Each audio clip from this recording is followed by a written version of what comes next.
सतनाम श्री वाहिगुरु साहिब जी।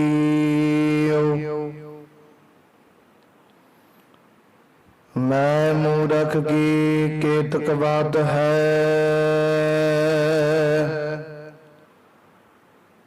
Coat पराधी तरियारे।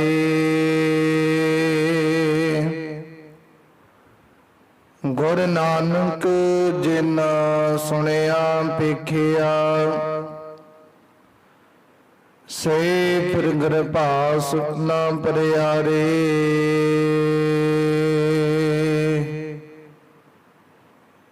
जैसा सतगुर सुनेंदा, तैसो ही मैं डीठो।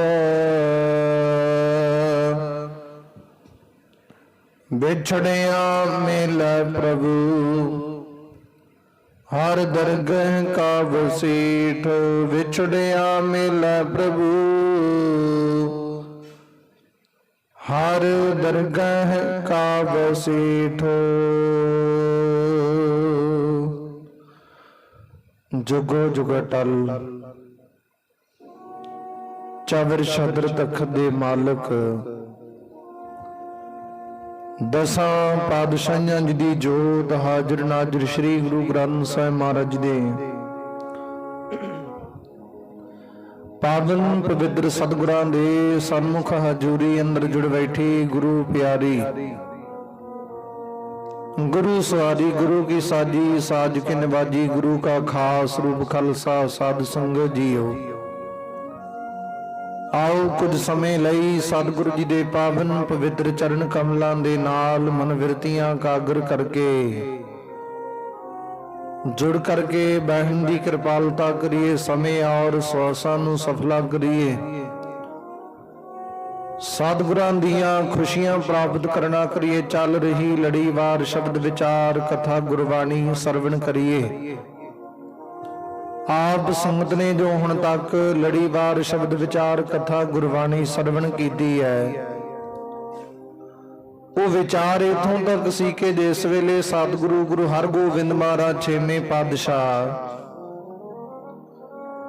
मेरी पीरी दे मालक कृपालू दयालु सतगुरु जी अमृतसर दी धरती ते विराजमान है, सुशोभित है। ते सतगुरु गुरु हरगोबिंद महाराज छेवें पातशाह जी ने भाई गुरदास जी दे उत्ते पेपर पाउणा चाहे, इम्तिहान पाउणा चाहे। जो भी विचार हुई है वो आप संगत जो रोजाना कथा विचार YouTube ते उत्ते चैनल दे उत्ते पाए जाते ने, पिछले 2 भाग सरवण कर सकते हो किवें किवें विचार बनी है। ते सतगुरु गुरु हरगोबिंद महाराज छेवें पातशाह जी ने इदां करके भाई गुरदास दे उत्ते पेपर पाए, इम्तिहान पाए आ। उन्हां दी परीक्षा लैण वास्ते ते सतगुरु गुरु हरगोबिंद महाराज ने जिस वेले परीक्षा लई ते भाई गुरदास जी दिन कांशी विखे चले गए सन। कांशी विखे गया नूं काफी लंबा समा बतीत होया। उत्थे कहंदे काफी संगत भाई गुरदास जी दे श्रद्धालु बने ने। उथों दा राजा ने भी भाई गुरदास जी दे चरण पौहल प्राप्त कीती है। ते सतगुरु जी दी कृपा रहमत वरतना शुरू हुई। उत्थे काफी लंबा समा बतीत होया भाई गुरदास जी दा। उथों दे जिहड़े पंडित ने ब्राह्मण हन, उन्हां ने आके भाई गुरदास जी दे नाल बेअंत गोष्ठ कीती, चर्चा कीती है। उन्हां दी परीक्षा लेना चाहिए, उहदे प्रति बेअंत विचारां कीतियां। ते भाई गुरदास जी बाखूबी उन्हां दे प्रश्नां दे उत्तर दिंदे रहे। सतगुरु जी दी बख्शिश रहमत वरतदी रही। काफी लंबा समा बतीत होया ते जो जो प्रश्न करते ने भाई गुरदास जी नूं कहंदे ओ पंडित ओ ब्राह्मण ਉਹਨਾਂ ਦਾ ਉੱਤਰ ਦੇ ਰਹੇ ਨੇ। ਤੇ ਕਾਫੀ ਜਿਹੜੀ ਚਰਚਾ ਭਾਈ ਗੁਰਦਾਸ ਜੀ ਦੀ ਕਾਂਸ਼ੀ ਵਿਖੇ ਫੈਲ ਜਾਣਾ ਕੀਤੀ। ਸਤਿਗੁਰੂ ਜੀ ਦੀ ਬਖਸ਼ਿਸ਼ ਰਹਿਮਤ ਹੋਈ ਆ। ਇਦਾਂ ਆਨੰਦ ਵੱਜਣੇ ਸ਼ੁਰੂ ਹੋਏ ਨੇ। ਭਾਈ ਗੁਰਦਾਸ ਜੀ ਦੇ ਸਰਮੁਖ ਕੋਈ ਕਿਵੇਂ ਕਰਕੇ ਭੇਟਾ ਲਿਆਉਂਦਾ, ਕੋਈ ਮਾਇਆ ਕਰਕੇ ਭਾਈ ਗੁਰਦਾਸ ਜੀ ਨੂੰ ਭੇਟਾ ਅਰਪਣ ਕਰਦਾ, ਕੋਈ ਪਦਾਰਥ ਕਰਕੇ ਅਰਪਣ ਭੇਟਾ ਕਰਦਾ, ਕੋਈ ਕਿਵੇਂ ਆਉਂਦਾ। ਤੇ ਕਾਂਸ਼ੀ ਦਾ ਜਿਹੜਾ ਰਾਜਾ ਕਹਿੰਦੇ ਉਹਨੇ ਵੀ ਭਾਈ ਗੁਰਦਾਸ ਜੀ ਦੇ ਸਨਮੁਖ ਸ਼ਰਧਾਲੂ ਹੋਣਾ ਕੀਤਾ। ਉਹ ਵੀ ਭਾਈ ਗੁਰਦਾਸ ਜੀ ਦੀ ਸੇਵਾ ਦੇ ਵਿੱਚ ਬੇਅੰਤ ਯਤਨ ਪਿਆ ਕਰਦਾ ਤੇ ਸਮਾਂ ਬਤੀਤ ਹੁੰਦਾ ਗਿਆ। ਹੁਣ ਇਧਰੋਂ ਭਾਈ ਗੁਰਦਾਸ ਜੀ ਸਤਿਗੁਰੂ ਜੀ ਤੋਂ ਵਿਛੜ ਕੇ ਕਾਂਸ਼ੀ ਵਿਖੇ ਚਲੇ ਗਏ। ਪ੍ਰੀਖਿਆ ਤੋਂ ਫੇਲ ਹੋ ਜਾਣਾ ਕੀਤੇ ਸਨ। ਤੇ ਇਧਰ ਜਦੋਂ ਕਾਂਸ਼ੀ ਵਿਖੇ ਚਲੇ ਗਏ, ਵਿਛੜ ਗਏ ਨੇ, ਹੁਣ ਭਾਈ ਗੁਰਦਾਸ ਜੀ ਕੋਲ ਸਭ ਕੁਝ ਵਸਤੂ ਪ੍ਰਾਪਤ ਹੋਈ ਆ। ਜਿੱਥੇ ਧਨ ਦੀ ਲੋੜ ਉੱਥੇ ਧਨ ਵੀ ਹੈ, ਜਿੱਥੇ ਪਦਾਰਥਾਂ ਦੀ ਲੋੜ ਉੱਥੇ ਪਦਾਰਥ ਵੀ ਹੈ। ਜਿੱਥੇ ਸੰਸਾਰ ਦੇ ਵਿੱਚ ਆਪਾਂ ਕਹਿ ਦਿੰਨੇ ਆ ਕਿ ਕੋਈ ਸਾਡੀ ਰਿਸਪੈਕਟ ਕਰੇ, ਉੱਥੇ ਰਿਸਪੈਕਟ ਵੀ ਹੈ। ਬੇਨਤੀ ਕਰਾਂ ਪਿਆਰਿਓ, ਸੰਸਾਰ ਦੇ ਵਿੱਚ ਮਨੁੱਖ ਤਿੰਨ ਵਸਤੂਆਂ ਜ਼ਿਆਦਾਤਰ ਲੋੜੀਂਦਾ। ਪਹਿਲੀ ਵਸਤੂ ਕਿ ਸੰਸਾਰ ਦੇ ਵਿੱਚ ਮੇਰਾ ਚੰਗਾ ਰੁਤਬਾ ਹੋਵੇ। ਦੂਜੀ ਵਸਤੂ ਮੇਰੇ ਕੋਲ ਧਨ ਦੌਲਤ ਵਾਧੂ ਹੋਵੇ। ਤੀਜੀ ਵਸਤੂ ਮੇਰੇ ਧੀ ਪੁੱਤਰ ਸਾਗ ਸੰਬੰਧੀ ਮੇਰੇ ਕਹਿਣੇ ਵਿੱਚ ਹੋਣ। ਇਹ ਤਿੰਨੇ ਵਸਤੂਆਂ ਮਨੁੱਖ ਨੂੰ ਜ਼ਿਆਦਾ ਲੋੜੀਂਦੀਆਂ ਨੇ, ਪਰ ਇਹ ਤਿੰਨੋਂ ਵਸਤੂਆਂ ਸਤਿਗੁਰ ਦੀ ਬਖਸ਼ਿਸ਼ ਰਹਿਮਤ ਦੇ ਨਾਲ ਪ੍ਰਾਪਤ ਹੋਣ ਵਾਲੀਆਂ ਨੇ। ਸਤਿਗੁਰ ਜੀ ਕਿਰਪਾ ਕਰਦੇ, ਸਤਿਗੁਰ ਦੀ ਬੰਦਗੀ ਵਿੱਚੋਂ, ਨਾਮ ਦੇ ਵਿੱਚੋਂ ਪ੍ਰਾਪਤ ਹੋਣ ਵਾਲੀਆਂ ਨੇ। ਹੁਣ ਭਾਈ ਗੁਰਦਾਸ ਜੀ ਕੋਲ ਇਹ ਸਭ ਕੁਝ ਹੈ। ਆਦਰ ਮਾਨ ਸਤਿਕਾਰ ਵੀ ਲੋਕ ਕਰਦੇ, ਰਿਸਪੈਕਟ ਵੀ ਕਰਦੇ ਆ। ਧਨ ਦੌਲਤ ਵੀ ਉਹਨਾਂ ਦੇ ਕੋਲ। ਲੋਕ ਆ ਕੇ ਪਦਾਰਥਾਂ ਦੇ ਨਾਲ ਸਤਿਕਾਰ ਕਰਦੇ ਭਾਈ ਗੁਰਦਾਸ ਜੀ ਦਾ। ਸਭ ਕੁਝ ਹੈ, ਪਰ ਇੱਕੋ ਇੱਕ ਵਸਤੂ ਨਹੀਂ। ਕਿਹੜੀ?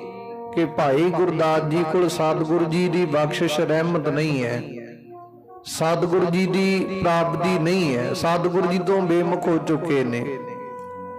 ਸਤਿਗੁਰੂ ਜੀ ਦੇ ਦਰਸ਼ਨ ਪ੍ਰਾਪਤ ਨਹੀਂ ਹੋ ਰਹੇ। ਭਾਈ ਗੁਰਦਾਸ ਜੀ ਨੂੰ ਕਾਂਸ਼ੀ ਵਿਖੇ ਬੈਠਿਆਂ ਨੂੰ ਉਸ ਵੇਲੇ ਮਨ ਦੇ ਵਿੱਚ ਇਹ ਪਛਤਾਵਾ ਕਿ ਸਤਿਗੁਰੂ ਜੀ ਤੋਂ ਬੇਮੁਖ ਹੋਇਆ ਬੈਠਾ ਮੈਂ, ਗੁਰੂ ਸਤਿਗੁਰੂ ਜੀ ਦੇ ਦਰਸ਼ਨ ਨਹੀਂ ਕੀਤੇ, ਸਤਿਗੁਰੂ ਦੀ ਪ੍ਰਾਪਤੀ ਨਹੀਂ ਕੀਤੀ। ਕਿੰਨਾ ਲੰਮਾ ਸਮਾਂ ਬਤੀਤ ਹੋ ਗਿਆ। ਉਸ ਵੇਲੇ ਭਾਈ ਗੁਰਦਾਸ ਜੀ ਕਾਂਸ਼ੀ ਵਿਖੇ ਬੈਠੇ ਰੋਜ਼ਾਨਾ ਕਥਾ ਵਿਚਾਰਾਂ ਕਰਦੇ ਆ, ਸੰਗਤਾਂ ਨੂੰ ਜੋੜਦੇ ਆ, ਉਪਦੇਸ਼ ਦਿੰਦੇ ਆ। ਗੁਰੂ ਨਾਨਕ ਦੇ ਮਾਰਗ ਦੇ ਦਰ ਕਰ ਦੀ ਸਿੱਖੀ ਦਾ ਪ੍ਰਚਾਰ ਪਏ ਕਰਦੇ ਆ। ਉਸ ਵੇਲੇ ਮਨ ਦੇ ਵਿੱਚ ਮਨ ਹੀ ਮਨ ਇਹ ਖਿੱਚ ਆ ਕਿ ਸਤਿਗੁਰੂ ਦੀ ਪ੍ਰਾਪਤੀ ਨਹੀਂ ਹੋਈ, ਸਤਿਗੁਰੂ ਜੀ ਤੋਂ ਬਣ ਜਾਏ। ਸਤਿਗੁਰੂ ਜੀ ਨੇ ਬਖਸ਼ਿਸ਼ ਰਹਿਮਤ ਨਹੀਂ ਕੀਤੀ। ਤੇ ਭਾਈ ਗੁਰਦਾਸ ਜੀ ਦੇ ਮਨ ਵਿੱਚ ਇਹ ਖਿੱਚ ਹੈ ਕਿ ਸਤਿਗੁਰੂ ਜੀ ਕਿਰਪਾ ਕਰਨ, ਮੈਨੂੰ ਆਪਣੇ ਦਰਸ਼ਨ ਦੀਦਾਰੇ ਬਖਸ਼ਣ। ਮੈਥੋਂ ਅਣਜਾਣ ਪੁਣੇ ਵਿੱਚ ਕੋਈ ਭੁੱਲ ਹੋ ਗਈ ਹੈ। ਮੈਂ ਸਤਿਗੁਰੂ ਜੀ ਦੀ ਬਖਸ਼ਿਸ਼ ਰਹਿਮਤ ਨੂੰ ਪਛਾਣ ਨਹੀਂ ਸਕਿਆ। ਸਤਿਗੁਰੂ ਜੀ ਨੇ ਮੇਰੇ ਤੇ ਪੇਪਰ ਪਾਏ, ਉਹ ਪੇਪਰਾਂ ਦੇ ਵਿੱਚੋਂ ਫੇਲ ਹੋ ਚੁੱਕੇ ਆ। ਹੁਣ ਰੋਜ਼ਾਨਾ ਭਾਈ ਗੁਰਦਾਸ ਜੀ ਕਾਂਸ਼ੀ ਵਿਖੇ ਬੈਠੇ ਅਰਦਾਸਾਂ ਬੇਨਤੀਆਂ ਪੈ ਕਰਦੇ ਆ। ਤੇ ਨਾਲੇ ਵੀ ਬੇਨਤੀ ਹੈ ਪਿਆਰਿਓ, ਜੇਕਰ ਕਈ ਦਫਾ ਕਰਮਾਂ ਦੇ ਵਿੱਚ ਕੋਈ ਵਸਤੂ ਨਹੀਂ ਪ੍ਰਾਪਤ ਹੋਣ ਦਾ ਸਬੱਬ ਹੁੰਦਾ ਤੇ ਸਤਿਗੁਰੂ ਗੁਰੂ ਨਾਨਕ ਦੇ ਮਾਰਗ ਦੇ ਦਰ ਕਰ ਵਿਖਿਓ ਅਰਦਾਸ ਬੇਨਤੀ ਪ੍ਰਾਪਤ ਕਰਕੇ, ਬੇਨਤੀ ਕਰਕੇ ਉਹ ਵਸਤੂ ਦਾਤ ਪ੍ਰਾਪਤ ਹੋ ਜਾਂਦੀ ਹੈ। ਸਿਮਰਨ ਕਰਕੇ, ਬੰਦਗੀ ਕਰਕੇ, ਸਤਿਗੁਰ ਦੇ ਚਰਨਾਂ ਤੇ ਢਹਿ ਕੇ। ਹੁਣ ਉਹ ਸਮਾਂ ਜ਼ਰੂਰ ਲੱਗ ਸਕਦਾ ਵਸਤੂ ਨੂੰ ਪ੍ਰਾਪਤ ਕਰਨ ਲੱਗਿਆ, ਪਰ ਇਹ ਕਦੇ ਨਹੀਂ ਹੋ ਸਕਿਆ ਕਿ ਸਤਿਗੁਰੂ ਜੀ ਕਿਸੇ ਗੁਰਸਿੱਖ ਦੀ ਝੋਲੀ ਨਾ ਭਰਨ ਉਤੇ ਬਖਸ਼ਿਸ਼ ਨਾ ਕਰਨ। ਇਹ ਨਹੀਂ ਕਦੇ ਹੋ ਸਕਿਆ। ਤੇ ਇਦਾਂ ਭਾਈ ਗੁਰਦਾਸ ਜੀ ਰੋਜ਼ਾਨਾ ਕਹਿੰਦੇ ਅਰਦਾਸ ਬੇਨਤੀ ਪੇ ਕਰਦੇ ਨੇ, ਸਤਿਗੁਰ ਨੂੰ ਪੁਕਾਰ ਕਰਦੇ, ਸਤਿਗੁਰ ਜੀ ਕਿਰਪਾ ਕਰ ਦਿਓ, ਮੇਰੇ ਮੂਰਖ ਤੋਂ, ਮੇਰੇ ਅਣਜਾਣ ਤੋਂ ਗਲਤੀ ਹੋ ਗਈ, ਤੁਹਾਡੀ ਬਖਸ਼ਿਸ਼ ਨੂੰ ਜਾਣ ਨਹੀਂ ਸਕਿਆ, ਪਛਾਣ ਨਹੀਂ ਸਕਿਆ। ਮੈਂ ਆਪਣੇ ਆਪ ਤੇ ਕਹਿੰਦੇ ਮੈਂ ਨਿਰਭਰ ਹੋਣ ਦਾ ਵਿਚਾਰ ਪੇਸ਼ ਕੀਤਾ ਸੀ ਸਿੱਖਾਂ ਦੇ ਵਿੱਚ। ਸਿੱਖਾਂ ਨੇ ਤੇ ਬੇਨਤੀ ਕੀਤੀ ਸੀ ਕਿ ਸਤਿਗੁਰ ਦੀ ਮਾਇਆ ਨੂੰ ਕੋਈ ਜਾਣ ਨਹੀਂ ਸਕਦਾ, ਪਰ ਮੈਂ ਉਹਨਾਂ ਦੀ ਵਿਚਾਰ ਨੂੰ ਹਟਾ ਕੇ ਇਹ ਵਿਚਾਰ ਕੀਤੀ ਸੀ ਕਿ ਸਿੱਖ ਤੇ ਵੀ ਨਿਰਭਰ ਹੋਣਾ ਚਾਹੀਦਾ। ਜੇ ਸਿੱਖ ਪੱਕਾ ਦ੍ਰਿੜ ਵਿਸ਼ਵਾਸ ਵਾਲਾ ਹੋਵੇ ਤੇ ਸਤਿਗੁਰ ਦੀ ਮਾਇਆ ਕੁਝ ਕਰ ਨਹੀਂ ਸਕਦੀ। ਸਤਿਗੁਰ ਜੀ ਨਹੀਂ ਫਿਰ ਏਦਾਂ ਵਿਚਾਰ ਕਰ ਸਕਦੇ, ਪਰ ਮੈਨੂੰ ਆਪ ਜੀ ਦੀ ਖੇਡ ਦਾ, ਆਪ ਜੀ ਦੀ ਲੀਲਾ ਦਾ ਕੋਈ ਕਿਸੇ ਪ੍ਰਕਾਰ ਉਸ ਵੇਲੇ ਪਤਾ ਨਹੀਂ ਮਨ ਦੇ ਵਿੱਚ ਕਿੱਦਾਂ ਦੀ ਵਿਚਾਰ ਪੈਦਾ ਹੋ ਗਈ ਹੈ। ਤੇ ਭਾਈ ਗੁਰਦਾਸ ਜੀ ਦਾ ਬੇਨਤੀਆਂ ਪੈ ਕਰਦੇ, ਸਤਿਗੁਰੂ ਜੀ ਕਿਰਪਾ ਕਰ ਦਿਓ, ਬੜਾ ਲੰਮਾ ਸਮਾਂ ਹੋ ਗਿਆ ਦਰਸ਼ਨ ਪ੍ਰਾਪਤ ਨਹੀਂ ਹੋਏ, ਆਪ ਜੀ ਕਿਰਪਾ ਕਰ ਦਿਓ। ਜੇ ਤੁਸੀਂ ਇੱਥੇ ਨਹੀਂ ਆਉਣਾ ਕਾਂਸ਼ੀ ਵਿਖੇ ਮਿਲਣ ਤੇ ਮੈਨੂੰ ਬੁਲਾ ਲਓ, ਮੇਰੇ ਤੇ ਕਿਰਪਾ ਕਰ ਦਿਓ। ਪਰ ਇਹ ਕਿਰਪਾ ਉਦੋਂ ਹੋਣੀ ਜਦੋਂ ਤੁਸੀਂ ਬਖਸ਼ਿਸ਼ ਕਰੋਗੇ, ਤੁਹਾਡੇ ਤੋਂ ਬਿਨਾਂ ਨਹੀਂ ਬਖਸ਼ਿਸ਼ ਰਹਿਮਤ ਹੋਣੀ। ਹੁਣ ਜਦੋਂ ਇਦਾਂ ਰੋਜ਼ਾਨਾ ਅਰਦਾਸਾਂ ਬੇਨਤੀਆਂ ਜੁਦੜੀਆਂ ਪਏ ਕਰਦੇ ਨੇ ਭਾਈ ਗੁਰਦਾਸ ਜੀ, ਪਿਆਰ ਦੇ ਵਿੱਚ, ਨਿਮਰਤਾ ਦੇ ਵਿੱਚ ਹੰਕਾਰ ਨੂੰ ਦੂਰ ਕਰ ਚੁੱਕੇ ਨੇ। ਹੁਣ ਸਤਿਗੁਰੂ ਜੀ ਤੇ ਨਿਰਭਰ ਹੋ ਗਏ ਨੇ, ਸਤਿਗੁਰੂ ਜੀ ਤੇ ਆਸਰਾ ਪ੍ਰਾਪਤ ਕਰ ਚੁੱਕੇ ਨੇ। ਭਾਈ ਗੁਰਦਾਸ ਜੀ ਆਪਣੇ ਮਨ ਵਿੱਚੋਂ ਸਿੱਖ ਹੋਣ ਦਾ ਮਾਣ ਛੱਡ ਦਿੱਤਾ, ਆਪਣੇ ਆਪ ਨੂੰ ਪੱਕਾ ਦ੍ਰਿੜ ਵਿਸ਼ਵਾਸ ਵਾਲਾ ਸਿੱਖ ਹੋਣ ਦਾ ਮਾਣ ਤਿਆਗ ਦਿੱਤਾ, ਹੰਕਾਰ ਛੱਡ ਦਿੱਤਾ। ਉਸ ਹੰਕਾਰ ਨੂੰ ਛੱਡ ਕੇ ਭਾਈ ਗੁਰਦਾਸ ਜੀ ਹੁਣੇ ਅਰਦਾਸ ਬੇਨਤੀ ਪੈ ਕਰਦੇ, ਸਤਿਗੁਰੂ ਜੀ ਆਪ ਜੀ ਕਿਰਪਾ ਕਰੋ, ਜੇ ਤੁਸੀਂ ਨਹੀਂ ਆਉਣਾ ਤੇ ਮੈਨੂੰ ਬੁਲਾ ਲਓ, ਪਰ ਕਿਰਪਾ ਜ਼ਰੂਰ ਕਰਿਓ। ਰੋਜ਼ਾਨਾ ਇਦਾਂ ਅਰਦਾਸਾਂ ਕਰਦਾ। ਇੱਕ ਦਿਨ ਕੀ ਹੋਇਆ, ਕਹਿੰਦੇ ਉਧਰ ਅੰਮ੍ਰਿਤਸਰ ਦੀ ਧਰਤੀ ਤੇ ਸਤਿਗੁਰੂ ਗੁਰੂ ਹਰਗੋਬਿੰਦ ਮਹਾਰਾਜ ਜੀ ਦੀਵਾਨ ਸਜਾ ਕਰਕੇ ਬੈਠੇ ਸਨ ਸਿੱਖਾਂ ਦੇ ਵਿੱਚ।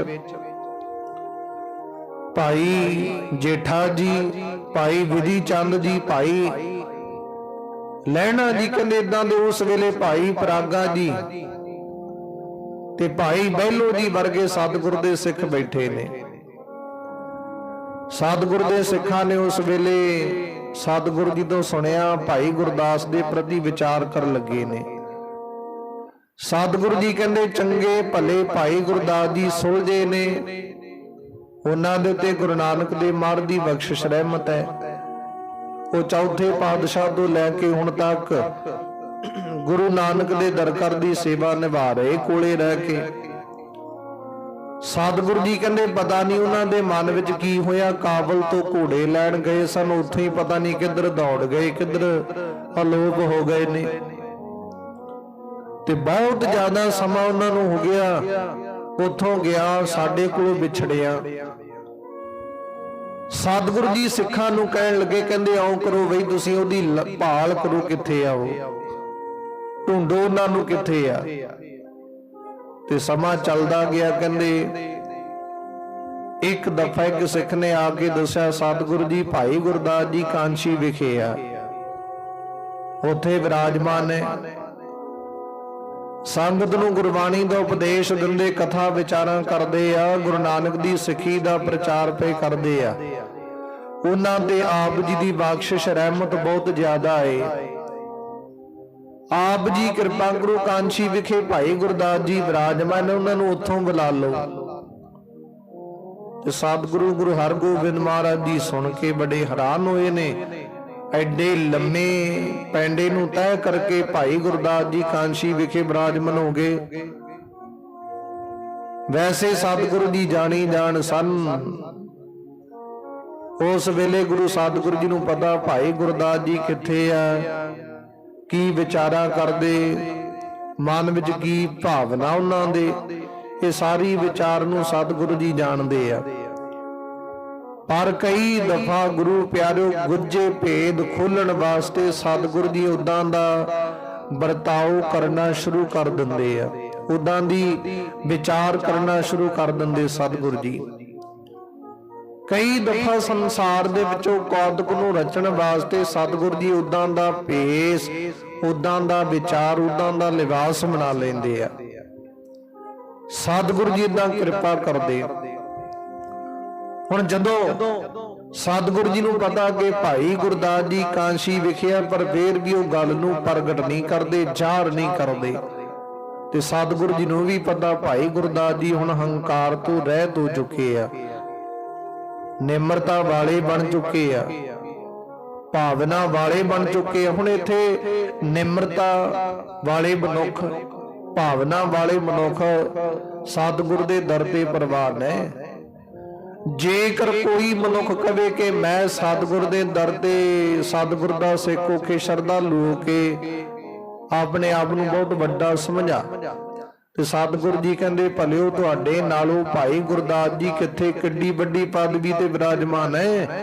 सतगुरु जी ने ते भाई गुरदास जी वर्गे सिखां नूं नहीं बख्शिया, उन्हां दे मन दे विचों भी हंकार दूर कीता, ते उन्हां नूं भी सतगुरु तो दूर रहना पै गया, सतगुरु तो बेमुख होना पै गया। किड्डी वड्डी पदवी दे मालक ने भाई गुरदास जी, जिन्हां ने वाई 12 उचारण कीतियां, 12 उचारण कीतियां, अपनी गुरबाणी उचारण की। भाई गुरदास जी ने अकाल पुरख परमात्मा की उस्तत की, गुरु साहिबां की उस्तत की, बड़ी सोच समझ दी विचार वाली गुरदास भाई गुरदास जी बाणी। उस वेले सतगुरु गुरु अर्जन देव महाराज ने एक किताब दिता सी भाई गुरदास जी नूं कि भाई गुरदास जी तुहाडीआं जिहड़ियां 12 होणगीआं ना, ये 12 जिहड़ा मनुख गुरसिख पढ़ेगा उहनूं गुरबाणी गुरु ग्रंथ साहिब महाराज दी गुरबाणी अपने आप आउणी शुरू हो जाएगी।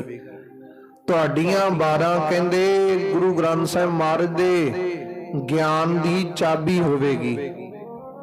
जिन्ने तुहाडीआं 12 की प्राप्ति कर ली, पढ़ ली, वो कहंदे गुरु ग्रंथ साहिब महाराज की बाणी का ज्ञान कहंदे नूं अपने आप प्राप्त हो जाएगा।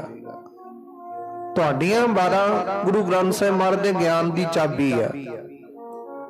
ते उस वेले खिताब दिता ही किड्डे वड्डे पदवी के मालक ने भाई गुरदास जी। सतगुरु जी ने भाई गुरदास जी वर्गे सिखां नूं नहीं बख्शिया। सतगुरु जी कहते प्यारिया, जेकर भावना सहज सतगुरु की बख्शिश रहमत प्राप्त करेगा ते आनंद वखरा, जे नहीं ते संसार दे विच सतगुरु दे सन्मुख बख्शिया नहीं जा सकना। फिर नहीं वो गल बननी। भावना दे नाल, प्यार दे नाल, शरधा दे नाल सतगुरु जी तो जो मंगांगे प्राप्त होवेगा। हृदय सतगुरु जी कहते व्यर्थी कदे न होवई जन की अरदास, नानक जोर गोविंद का पूर्ण गुणतास। सतगुरु जी कहते फिर भाई तुहाडी अरदास कीती कदाचित भी व्यर्थी नहीं जाएगी, पर शर्त इत्थे सतगुरु दे सन्मुख जी अरदास करनी कि सतगुरु दा जन बन के, गुरु दा सेवक बन के, भावना वाला शरधा वाला बन के अरदास कर। फिर वो अरदास की कदे व्यर्थी नहीं जाएगी।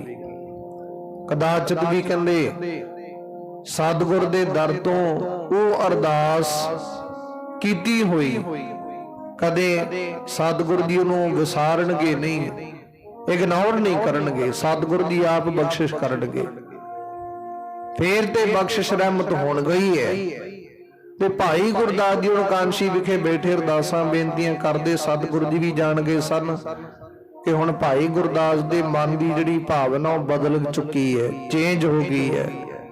हुण उहदे मन विचों हंकार खत्म हो गया, सतगुरु दी बख्शिश रहमत हो गई है, निम्रता वाला बन गया, भावना वाला बन गया। ते फिर कहंदे इधरों अंमृतसर दी धरती तो सतगुरु छेवें पातशाह जी ने ਆਪਣੇ ਸਿੱਖਾਂ ਨੂੰ ਭੇਜਿਆ। ਕਹਿੰਦੇ ਜਾਓ ਸਿੱਖੋ, ਜਾ ਕੇ ਭਾਈ ਗੁਰਦਾਸ ਜੀ ਨੂੰ ਕਾਂਸ਼ੀ ਤੋਂ ਲੈ ਕੇ ਆਓ। ਬੜਾ ਵਿਆਕੁਲ ਹੋ ਚੁੱਕਿਆ, ਉਹਦੇ ਮਨ ਦੀ ਭਾਵਨਾ ਬੜੀ ਵੱਧ ਚੁੱਕੀ ਹੈ, ਤੜਫਣਾ ਹਿਰਦੇ ਵਿੱਚ ਵੱਧ ਚੁੱਕੀ ਹੈ। ਜਿਵੇਂ ਜਿਵੇਂ ਭਾਈ ਗੁਰਦਾਸ ਦੀ ਭਾਵਨਾ ਬਣਦੀ ਹੈ, ਖਿੱਚ ਪੈਂਦੀ, ਤਿਵੇਂ ਤਿਵੇਂ ਸਤਿਗੁਰੂ ਜੀ ਨੂੰ ਵੀ ਅੰਦਰੋਂ ਅੰਦਰੀ ਭਾਈ ਗੁਰਦਾਸ ਜੀ ਵੱਲ ਖਿੱਚ ਪੈ ਰਹੀ ਹੈ। ਤਿਵੇਂ ਤਿਵੇਂ ਭਾਈ ਗੁਰਦਾਸ ਨੂੰ ਮਿਲਣ ਦੀ ਵਿਚਾਰ ਬਣਦੀ ਜਾ ਰਹੀ ਹੈ ਸਤਿਗੁਰੂ ਦੀ। ਹੁਣੇ ਵਿਚਾਰ ਇਦਾਂ ਦੀ ਕੋਈ ਗੁਰੂ ਪਿਆਰਿਓ, ਜੇ ਆਪਾਂ ਸਤਿਗੁਰ ਦੇ ਪ੍ਰਤੀ ਭਾਵਨਾ ਰੱਖਾਂਗੇ ਤੇ ਸਤਿਗੁਰੂ ਜੀ ਸਾਡੇ ਪ੍ਰਤੀ ਭਾਵਨਾ ਰੱਖਦੇ ਆ, ਵਿਚਾਰ ਰੱਖਦੇ, ਪਿਆਰ ਰੱਖਦੇ ਆ। ਜਿਵੇਂ ਵਿਚਾਰ ਕਰੀਦੇ ਕਿ ਸਤਿਗੁਰੂ ਜੀ ਦੇ ਸ਼ੀਸ਼ੇ ਵਰਗੇ ਆ, ਜਿਵੇਂ ਸ਼ੀਸ਼ੇ ਵਿੱਚ ਅਸੀਂ ਜਿੱਦਾਂ ਦਾ ਸਾਡਾ ਮੁਖ ਹੋਵੇਗਾ ਉਦਾਂ ਦਾ ਸਾਨੂੰ ਦਿਖ ਜਾਵੇਗਾ। ਜਿੱਦਾਂ ਦੀ ਸਾਡੀ ਵਿਚਾਰ ਹੋਵੇਗੀ ਉਦਾਂ ਦੀ ਸਤਿਗੁਰ ਦੇ ਪ੍ਰਤੀ ਕਹਿੰਦੇ ਉਹ ਭਾਵਨਾ ਬਣ ਜਾਵੇਗੀ। ਸਤਿਗੁਰ ਜੀ ਉਦਾਂ ਦੀ ਦਿਖਣਗੇ। ਜੇ ਗੁਰੂ ਗ੍ਰੰਥ ਸਾਹਿਬ ਮਹਾਰਾਜ ਨੂੰ ਅਸੀਂ ਗੁਰੂ ਨਾਨਕ ਦਾ ਰੂਪ ਕਰਕੇ ਦੇਖਾਂਗੇ ਤੇ ਗੁਰੂ ਨਾਨਕ ਦਾ ਰੂਪ ਕਰਕੇ ਦੇਖਣਗੇ। ਜੇ ਗੁਰੂ ਗ੍ਰੰਥ ਸਾਹਿਬ ਮਹਾਰਾਜ ਨੂੰ ਕੇਵਲ ਇੱਕ ਕਿਤਾਬ ਵਾਂਗੂ ਦੇਖਾਂਗੇ ਤੇ ਫਿਰ ਉਦਾਂ ਦੇਖਣਗੇ। ਸਤਿਗੁਰੂ ਜੀ ਕਿਰਪਾ ਕਰਦੇ ਗੁਰੂ ਸਾਹਿਬ ਜੀ ਦੇ ਸ਼ੀਸ਼ੇ ਦੀ ਤਰ੍ਹਾਂ ਜਿੱਦਾਂ ਦੀ ਭਾਵਨਾ ਵੇਖਾਂਗੇ ਉਦਾਂ ਦੇ ਸਤਿਗੁਰੂ ਜੀ ਪ੍ਰਤੀਤ ਹੋਣਗੇ। ਉਸ ਵੇਲੇ ਸਤਿਗੁਰੂ ਜੀ ਨੇ ਸਿੱਖਾਂ ਨੂੰ ਭੇਜਿਆ, ਜਾਓ ਸਿੱਖੋ ਭਾਈ, ਛੇਤੀ ਦਿਨੇ ਜਾਓ, ਜਾ ਕੇ ਕਾਂਸ਼ੀ ਤੋਂ ਭਾਈ ਗੁਰਦਾਸ ਜੀ ਨੂੰ ਲੈ ਕੇ ਆਓ ਬੜੇ ਆਦਰ ਸਤਿਕਾਰ ਦੇ ਨਾਲ। ਤੇ ਹੁਣ ਇੱਥੇ ਇੱਕ ਹੋਰ ਪੇਪਰ ਪਾਇਆ ਸਤਿਗੁਰੂ ਜੀ ਨੇ, ਇਮਤਿਹਾਨ ਪਾਇਆ। ਸਤਿਗੁਰੂ ਜੀ ਕਹਿੰਦੇ ਹਾਲੇ ਵੀ ਵੇਖੀਏ ਭਾਈ ਗੁਰਦਾਸ ਜੀ ਕਿੱਦਾਂ ਦੀ ਵਿਚਾਰ ਤੇ ਖਲੋਤੇ ਆ। ਉਸ ਵੇਲੇ ਇੱਕ ਪੱਤਰਕਾਰ ਚਿੱਠੀ ਲਿਖ ਦਿੱਤੀ। ਉਹ ਚਿੱਠੀ ਲਿਖ ਕੇ ਆਪਣੇ ਗੁਰਸਿੱਖ ਦੇ ਹੱਥ ਪਕੜਾ ਦਿੱਤੀ। ਕਹਿੰਦੇ ਇਹ ਚਿੱਠੀ ਉਥੋਂ ਦੇ ਰਾਜੇ ਨੂੰ ਦਿਓ, ਰਾਸਤੇ ਵਿੱਚ ਨਾ ਖੋਲਿਓ। ਚਿੱਠੀ ਵਿੱਚ ਕੀ ਲਿਖਿਆ ਸੀ ਕਿ ਸਾਡਾ ਇੱਥੇ ਕਾਂਸ਼ੀ ਵਿਖੇ ਇੱਕ ਚੋਰ ਰਹਿੰਦਾ, ਤੁਹਾਡੇ ਕੋਲ ਚੋਰ ਰਹਿੰਦਾ, ਉਹ ਸਾਨੂੰ ਪਕੜ ਕੇ ਉਹਦੀਆਂ ਮੁਸ਼ਕਾਂ ਬੰਨ੍ਹ ਕੇ ਸਾਡੇ ਸਨਮੁਖ ਬੰਦੀ ਬਣਾ ਕੇ ਪੇਸ਼ ਕਰੋ। ਤੁਹਾਡੇ ਕੋਲ ਇੱਕ ਚੋਰ ਰਹਿੰਦਾ ਸਾਡਾ, ਇਹ ਲਿਖ ਕੇ ਭੇਜ ਦਿੱਤਾ। ਤੇ ਭਾਈ ਗੁਰਦਾਸ ਜੀ ਦੀ ਹੁਣ ਉੱਥੇ ਇਦਾਂ ਦੀ ਵਿਚਾਰ ਸੀ, ਇਦਾਂ ਦੇ ਬਣੇ ਹੋਏ ਸਨ, ਉਹਨਾਂ ਦੇ ਸੈੱਲ ਬਣੇ ਹੋਏ ਸਨ ਕਿ ਭਾਈ ਗੁਰਦਾਸ ਜੀ ਦਾ ਹਰੇਕ ਸਤਿਕਾਰ ਪਿਆ ਕਰਦਾ। ਭਾਈ ਗੁਰਦਾਸ ਜੀ ਨੂੰ ਰਿਸਪੈਕਟ ਬਹੁਤ ਕਰਦੀ ਸੰਗਤ, ਸਤਿਗੁਰੂ ਦਾ ਵੱਡਾ ਸਿੱਖ ਹੋਣ ਦੇ ਨਾਂ ਤੇ ਗੁਰੂ ਪਿਆਰਿਓ ਉਸ ਵੇਲੇ ਜਦੋਂ ਸਤਿਗੁਰ ਦੇ ਸਿੱਖ ਗਏ ਕਾਂਸ਼ੀ ਵਿਖੇ, ਜਾ ਕੇ ਭਾਈ ਗੁਰਦਾਸ ਜੀ ਨੂੰ ਮਿਲੇ ਤੇ ਚਿੱਠੀ ਪੱਤਰਕਾਰ ਜਾ ਕੇ ਰਾਜੇ ਨੂੰ ਦੇ ਦਿੱਤੀ।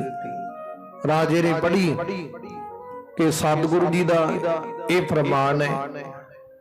ਉਸ ਵੇਲੇ ਚਿੱਠੀ ਵਿੱਚ ਲਿਖਿਆ ਸੀ ਸਾਡਾ ਇੱਥੇ ਇੱਕ ਚੋਰ ਰਹਿੰਦਾ, ਚੋਰ, ਉਹਨੂੰ ਪਕੜ ਕੇ ਮੁਸ਼ਕਾਂ ਬੰਨ੍ਹ ਕੇ ਬੰਦੀ ਬਣਾ ਕੇ ਸਾਡੇ ਪੇਸ਼ ਕਰੋ। ਤੇ ਜਦੋਂ ਇਹਨਾਂ ਵਿਚਾਰ ਕੀਤੀ ਗਈ ਹੈ ਨਾ, ਤੇ ਗੁਰੂ ਪਿਆਰਿਓ ਉਸ ਵੇਲੇ ਰਾਜੇ ਨੇ ਟੰਡੋਰਾ ਪਿਟਵਾ ਦਿੱਤਾ, ਅਨਾਉਂਸਮੈਂਟ ਕਰਵਾ ਦਿੱਤੀ। ਕਹਿੰਦੇ ਦੇਖੋ ਬਈ ਸਤਿਗੁਰੂ ਗੁਰੂ ਹਰਗੋਬਿੰਦ ਮਹਾਰਾਜ ਛੇਵੇਂ ਪਾਤਸ਼ਾਹ ਸਤਿਗੁਰ ਦੇ ਦਰ ਕਰਦਾ, ਸਾਡੇ ਕਾਂਸ਼ੀ ਵਿਖੇ ਕੋਈ ਚੋਰ ਰਹਿੰਦਾ ਏ। ਉਹ ਕੌਣ ਹੈ? ਲੱਭੋ ਢੂੰਡੋ ਕੌਣ, ਉਹਦੀਆਂ ਮੁਸ਼ਕਾਂ ਬੰਨ੍ਹ ਕੇ ਅਸੀਂ ਸਤਿਗੁਰ ਦੇ ਪੇਸ਼ ਕਰਨਾ। ਉਹ ਰਾਜਾ ਵੀ ਗੁਰੂ ਨਾਨਕ ਦੇ ਦਰਕਾਰ ਦਾ ਬੜਾ ਸ਼ਰਧਾਲੂ ਹੈ, ਪ੍ਰੇਮੀ ਹੈ, ਸ਼ਰਧਾਵਾਨ ਹੈ।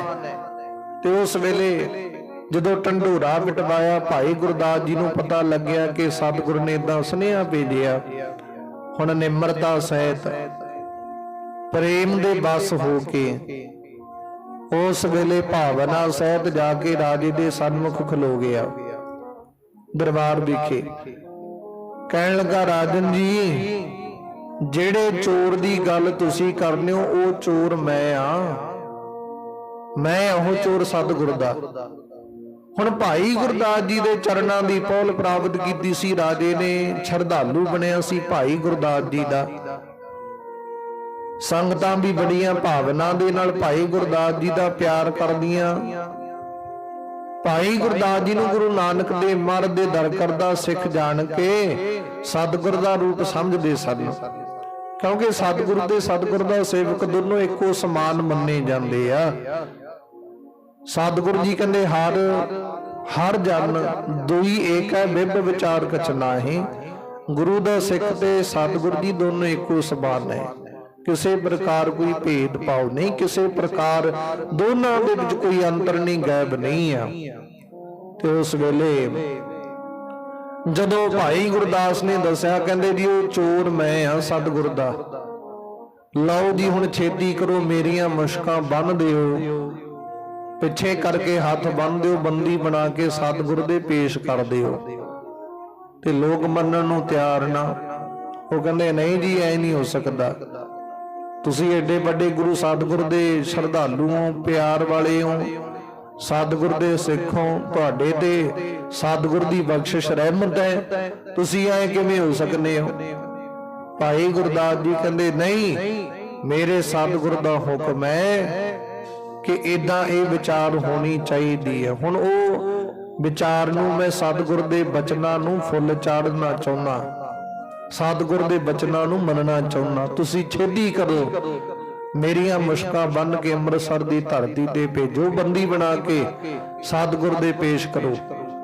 ते उस वेले कहंदे भाई गुरदास जी दी उसे तरह बचन मनदियां मुश्कां बनियां गईयां ते सतगुरु दी किरपा हुई। कहंदे काफी तादाद दे विच कांची तो चले ने, भाई गुरदास जी तुरे ने, सिख नाल है गुरु दे, ते ओदियां मुश्कां बनियां गईयां, बंदी बना के कांची तो इधर अमृतसर दी धरती ते चले ने, तुरे ने। ते गुरु प्यारिओ काफी वड्डी तादाद दे विच संगतां उत्थों तुरियां, सिख तुरे ने भाई गुरदास जी दे नाल। हुण तुरदे तुरदे सतगुरु दी किरपा हुई है, अमृतसर दी धरती ते पहुंचे ने। रास्ते विच अनेक प्रकार दे पड़ाव करदे, बड़े लंबे सफर नूं तय करदे, रास्ते दे विच बेअंत सिखां नूं मिलदे, संगत नूं मिलदे, गोष्ट करदे, विचारा करदे करदे अमृतसर दी धरती ते पहुंचे आ।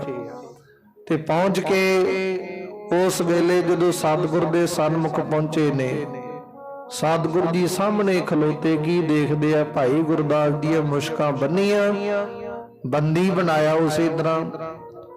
ते सतगुरु दे सन्मुख जदों ओ सामने वेख्या सतगुरु जी आ, भाई गुरदास जी दे हिरदे दा जिहड़ा प्यार है वो फुआरा बन के फुटिया। सतगुरु दी किरपा वरती, हिरदे विच इदां दा प्यार, इदां दी भावना बन के उत्पन्न हुई है कि आपस दे विच सतगुरु दा ते सतगुरु दे सेवक दा वो जिहड़ा समा है, वो माहौल है, देखण योग है, आनंद मनण योग है। एहो जी बख्शिश रहमत हुई है। आपस दे विच दोनों जने जदों आमो सामने फेस टू फेस होए ने, सतगुरु दी किरपा हुई, आनंद वखरी है। वो खुशी संसार विचों कितों भी प्राप्त नहीं हो सकती, जिहड़ी खुशी उस वक्त भाई गुरदास जी नूं सतगुरु नाल मिल के ते सतगुरु जी नूं भाई गुरदास जी दे नाल मिल के प्राप्त हुई, वो आनंद वखरा ही है।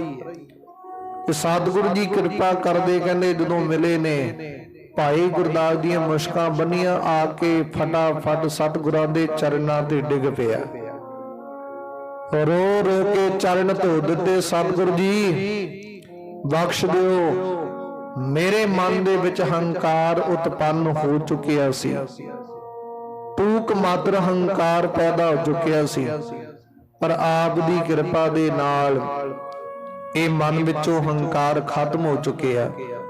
हुण आपने किरपा कर दित्ती, बख्शिश कर दित्ती, उस हंकार नूं निवृत्त कर दिता। ते सतगुरु दी किरपा ही, सतगुरु ने चरनां तो डिगे पे भाई गुरदास जी नूं चुकिया, सीने दे नाल लाया, ते सारी संगत जिहड़ी कांची तो आई देख रही है, देखदी पई कि सतगुरु जी दा प्यार सिख दे प्रति किन्ना है, ते सिख दा सतगुरु दे प्रति किन्ना प्यार है। उथों संगतां ने ਇਹ ਸਿੱਖਿਆ ਪ੍ਰਾਪਤ ਕੀਤੀ ਕਿ ਜੇਕਰ ਕੋਈ ਵੀ ਮਨੁੱਖ ਇਦਾਂ ਦੀ ਭਾਵਨਾ ਦੇ ਨਾਲ ਸਤਿਗੁਰ ਦੇ ਚਰਨਾਂ ਦੇ ਢਹਿ ਪਵੇ, ਸ਼ਰਧਾਵਾਨ ਹੋ ਕੇ, ਪ੍ਰੇਮੀ ਹੋ ਕੇ ਭਾਵਨਾ ਵਾਲਾ ਹੋ ਕੇ ਸਿੱਖ ਸਤਿਗੁਰ ਦੇ ਚਰਨਾਂ ਤੇ ਢਹਿ ਪਏ ਤੇ ਸਤਿਗੁਰ ਜੀ ਸਭ ਵਸਤੂਆਂ ਪ੍ਰਦਾਨ ਕਰਨ ਨੂੰ ਤਿਆਰ ਹੋ ਜਾਂਦੇ ਆ।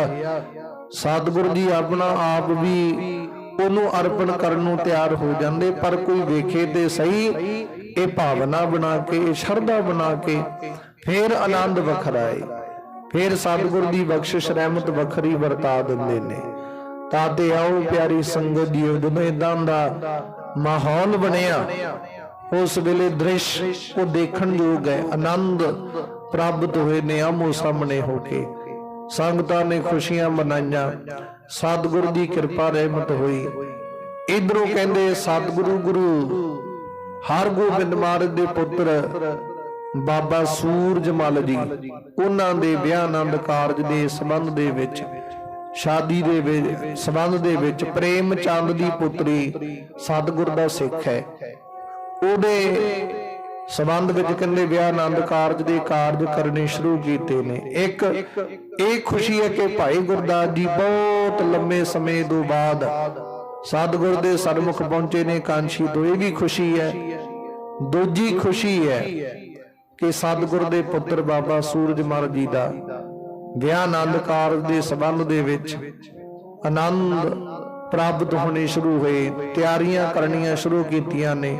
ਉਹ ਕਿਵੇਂ ਕਰਦੇ ਆ, ਕਿਵੇਂ ਆਨੰਦ ਬਣਦੇ, ਉਹ ਰਹਿੰਦੀ ਵਿਚਾਰ ਆਪਾਂ ਕੱਲ ਨੂੰ ਸਰਵਣ ਕਰਾਂਗੇ। ਅੱਜ ਦੀ ਵਿਚਾਰ ਇਥੋਂ ਤੱਕ ਪ੍ਰਵਾਨ ਕਰਨੀ। ਆਓ ਪਿਆਰੀ ਸੰਗਤ ਜੀ, ਕਥਾ ਵਿਚਾਰ ਦਾ ਸਮਾਂ ਜੋ ਸਮਾਪਤ ਹੋ ਚੁੱਕਿਆ, ਰਹਿੰਦੀ ਵਿਚਾਰ ਆਪਾਂ ਕੱਲ ਨੂੰ ਸਰਵਣ ਕਰਾਂਗੇ। ਅੱਗੇ ਸਤਿਗੁਰ ਜੀ ਕੀ ਬਖਸ਼ਿਸ਼ਾਂ ਰਹਿਮਤਾਂ ਵਰਤਾਉਂਦੇ ਆ, ਕਿਵੇਂ ਕਿਵੇਂ ਕਰਕੇ ਸਤਿਗੁਰ ਜੀ ਕਿਰਪਾ ਕਰਦੇ, ਰਹਿੰਦੀ ਵਿਚਾਰ ਕੱਲ ਨੂੰ ਸਰਵਣ ਕਰਾਂਗੇ। ਆਓ ਅੱਜ ਦੀ ਵਿਚਾਰ ਇਥੋਂ ਤੱਕ ਪ੍ਰਵਾਨ ਕਰਨੀ। ਗੁਰੂ ਚਰਨਾਂ ਵਿੱਚ ਵਿਚਾਰ ਕਰਦੇ ਆ, ਕਥਾ ਕਰਦੇ ਆ, ਅਨੇਕ ਪ੍ਰਕਾਰ ਦੀਆਂ तमाम ਗਲਤੀਆਂ ਖਰਵਾਦਾ ਘਾਟਾ ਸਤਿਗੁਰ ਜੀ ਭੁੱਲ ਚੁੱਕ ਮਾਫ ਕਰਨ। ਅੱਗੇ ਤੋਂ ਸਮਤ ਬਖਸ਼ਣ, ਬਾਣੀ ਪੜਨ ਸੁਣਨ ਦੇ, ਕਥਾ ਵਿਚਾਰ ਕਰਨ ਦੇ ਬਲ ਬੁੱਧੀ ਸਮਰੱਥਾ ਬਖਸ਼ਣ। ਆਓ ਸਤਿਗੁਰ ਦੇ ਸਨਮੁਖ ਸ਼ਬਦ ਕਥਾ ਵਿਚਾਰ ਦੀ ਸਮਾਪਤੀ ਕਰੀਏ। ਰਹਿੰਦੀ ਵਿਚਾਰ ਕੱਲ ਨੂੰ ਸਰਵਣ ਕਰਾਂਗੇ। ਸਤਿਗੁਰ ਦੀ ਕਿਰਪਾ ਕਰਦੇ ਨੇ।